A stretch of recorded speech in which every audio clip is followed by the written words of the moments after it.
بسم اللہ الرحمن الرحیم۔ السلام علیکم ورحمۃ اللہ وبرکاتہ۔ وطن سامعین، عافیت کی قدر کا ایک واقعہ آج کی ہماری ویڈیو کا عنوان ہے۔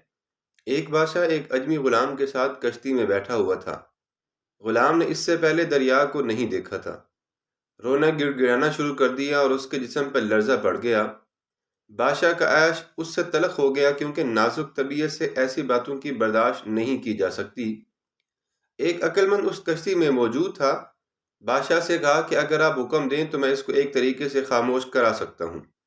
کیا بے انتہا مہربانی اور میری بخشش ہوگی؟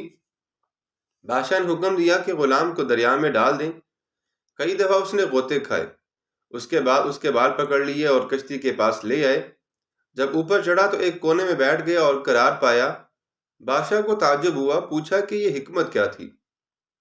اس سے پہلے اس نے ڈوبنے کی تکلیف نہیں دیکھی تھی اور کشتی پر سلامت رہنے کی وہ قدر نہیں جانتا تھا۔